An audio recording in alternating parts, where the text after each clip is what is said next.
நானும் அழகரும் இப்போதைக்கு வீட்டுக்கு வர முடியாது. நாங்க புறப்படுறோம். நீ ஒரு வண்டியை பிடிச்சி வீட்டுக்கு போ, சரியா? ஐஸ்வர்யா, சீக்கிரம் வண்டி பிடிச்சி கிளம்பு. நான் கிளம்புறோம். நான் நெக்ஸ்ட் வந்து சீக்கிரம் வந்து சேதுபதி கிட்ட மாட்ட போறாங்க அப்படின்றது உறுதியாயிடுச்சு. எப்படி அப்படின்னா அது தமிழ்ச்செல்வியோட தங்கச்சி தனம் இருக்காங்களா, அவங்க கிட்ட வந்து பார்த்தீங்க அப்படின்னா ஐஸ்வர்யா எல்லாத்தோட குரல்லையும் பேசி காட்டியிருப்பாங்க.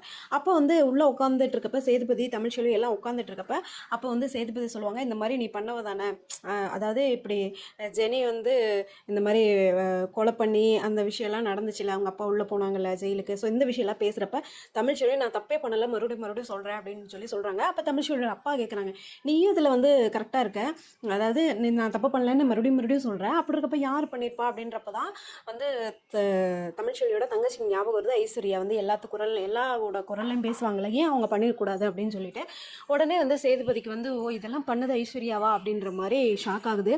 ஸோ இனிமேல் அந்த சீன்ஸ் எல்லாம் வருமா அப்படின்றத கொஞ்சம் வெயிட் பண்ணி தான் பார்க்கணும். இன்னொரு பக்கம் பார்த்தீங்க அப்படின்னா குழந்தைங்க ரெண்டு பிரித்து வச்சுருந்தாங்க, அப்போ பயங்கரமாக அழுவாங்க ரெண்டு பேரும். ஸோ இப்போ வந்து ஒன்று சேர்த்து அவங்கள படுக்க வச்சோடனே அவ்வளோ ஹாப்பியாக விளையாடுவாங்க. இது ஒரு சேதுபதியும் தமிழ்ச்செல்வியும் ஒன்றா இருக்கிறதுக்கு பல முயற்சிகள், பல விஷயத்தில் வந்து சீன்ஸ் எல்லாம் கொண்டுட்டு வராங்க. பார்ப்போம் என்ன நடக்குது அப்படின்னு. நான் நெக்ஸ்ட் சூப்பரான வீடியோவில் பார்க்குறேன். பை.